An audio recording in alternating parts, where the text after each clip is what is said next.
Labour backbenchers are gunning for Rachel Reeves and perhaps Keir Starmer too. And it might just work, which I'll explain. Because not only does Rachel Reeves not accept that she's lied to the public in the massive U-turn on last year's statement that they do not need to come back for more taxes and then raise it again by £26 billion across the board, but as you'll see from headlines today, the numbers have been crunched, and I'll move this aside so you can see it. Working families will be £18,000 worse off than those claiming benefits. And the numbers are just staggeringly disproportionate, and it's utterly outrageous, however you look at this. So please do subscribe to the channel for a very blunt look at these things, and I'll be very grateful. We're nearing 900,000 subscribers now. Let's get to it. So there's another article from The Telegraph just here, where they quote several Labour MPs, one of whom says that Rachel Reeves must appear before the Commons on Monday rather than sending a junior minister, so that they can have some clarity on the issue, i.e. everything I've said in recent videos where she's refused to acknowledge that she's misled the public. She refuses to acknowledge that there was no further update after the OBR, and she was talking about raising income taxes in November, then backtracked, and despite having headroom of $4-something billion, she's raised these taxes again, despite last year saying that she would not do so. So one Labour MP has insisted that she must come to the Commons to provide some clarity on this. A second backbencher, quoted in The Telegraph, also said that it was hard to see how both she and Keir Starmer could continue in their posts, having, on the face of it, misled the entire country in order to raise taxes. They said it really does feel at the moment that Starmer could run across the road and rescue a dog from a lorry and still get the blame for something. They said we're at the stage that it is hard to see how they're going to come back from it. They said we're managing a decline where people are crying out for real change. This is the worst Labour government in recorded history. A third added that the Chancellor is in deep trouble. It's important to be straight with the public. And of course, it seems like she hasn't, because everything that she said about not raising taxes and now has gone on to do so. So let's look, before I come to why I think they really might be in trouble, there's a major step which might actually land them in some serious trouble. But first of all, let's come back to this headline here and see where this came from. Working families £18,000 worse off than benefit claimants after the budget. And a parent would need £71,000 wage to match jobless households' income under this new system. Now, this those that don't agree with it have very quickly rushed to label it right-wing. But the numbers don't lie, because I've checked, because they are broadly accurate. So let's take a look at where they came from. This came from this document here. It came from here, the benefits budget, need to repair broken Britain. This is from the Centre for Social Justice, and it compares these numbers as follows. And again, I'll try and move around so you can see it better on screen. They say that they're concerned by evidence that scrapping the cap entirely works against the problem of worklessness. The CSJ analysis shows how the removal of the child benefit cap interacts with the wider expansion of health and disability benefits to create a benefit income that now far outstrip typical earnings. So it literally pays to not work. Listen to this analysis. It will probably, if you work, this will probably drive you a bit mad. They say, for example, an out-of-work family with 3 children receiving the average universal credit housing element, health benefits and PIP is projected to take home around £46,000 a year by 2026 to 27. For the smaller number of families with 5 children, that raises to £55,000.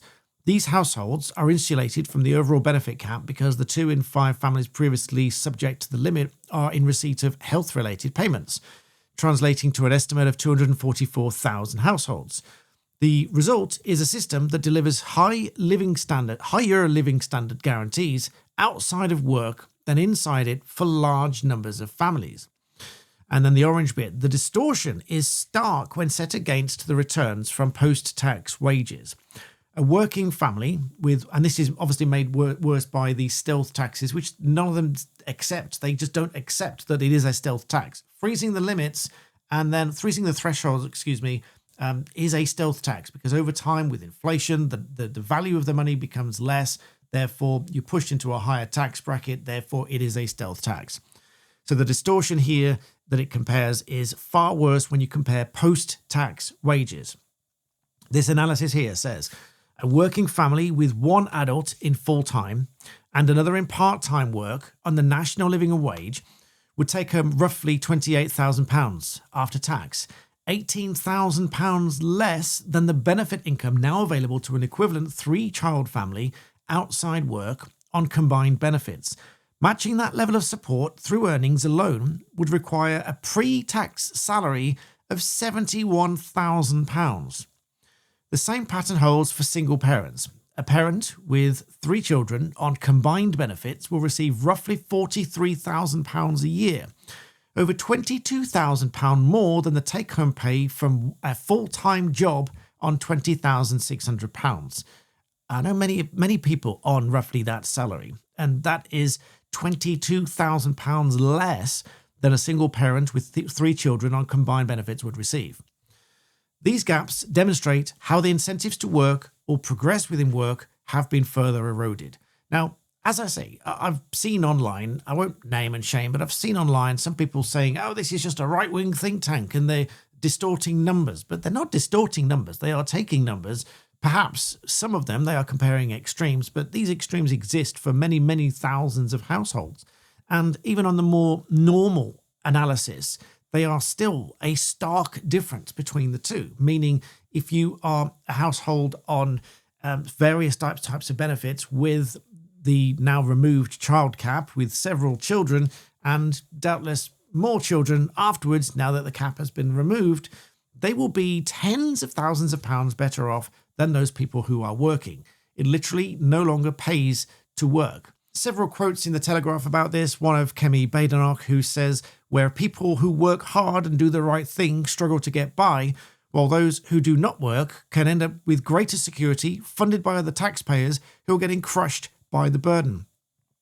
Sir Duncan Smith, chair of the CSJ, says, getting welfare spending under control is critical.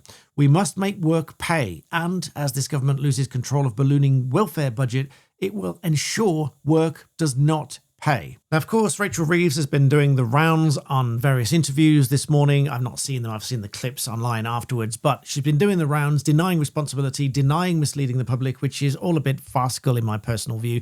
But those are just sort of attempts at damage control. Many people calling for her to resign for having misled the public and so on, especially after the letter from the chair of the OBR to correct the misconceptions. In other words, to call out the information where it wasn't quite accurate.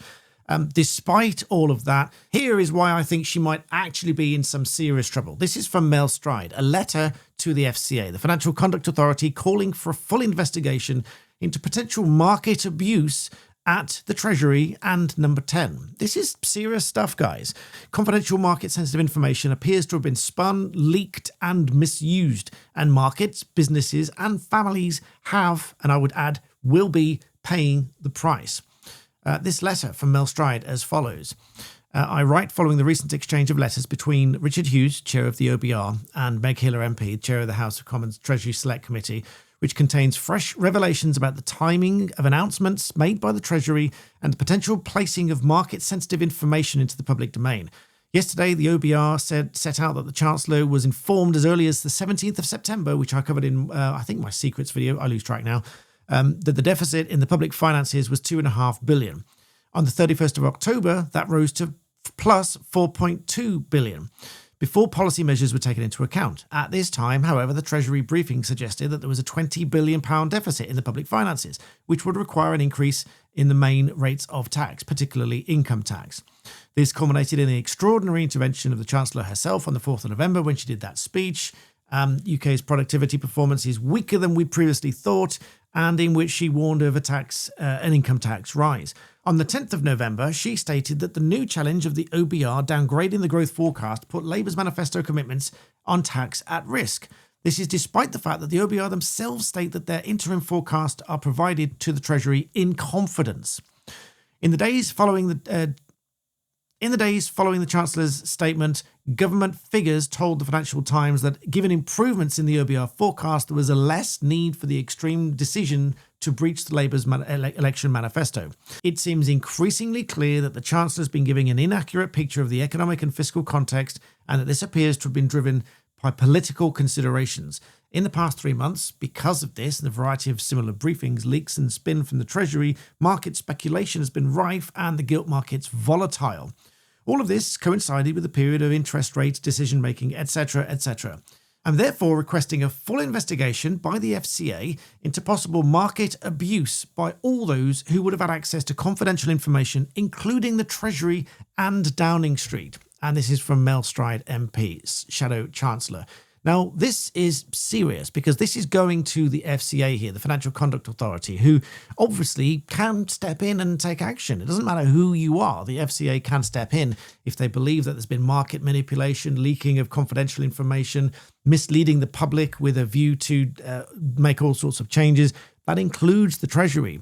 So I'd be very interested as to what the FCA says about this. And this might cause significant uproar, both in the Labour Party and in general. And so it may well spur those that might look to move in and manoeuvre to take those positions, and may even call for a vote of no confidence if this is now putting the reputation and the general confidence of both the Chancellor and the Prime Minister in jeopardy across the country, which I'm sure the vast majority of people across the country feel that they've been misled. That's the purpose of this letter here. I'll be very interested to see what happens. This is a very real possibility that this can result in an investigation that causes their downfall. And I'll be very interested to see it and to talk about it. So for more updates on this, please do subscribe to the channel. And as always, thank you for watching.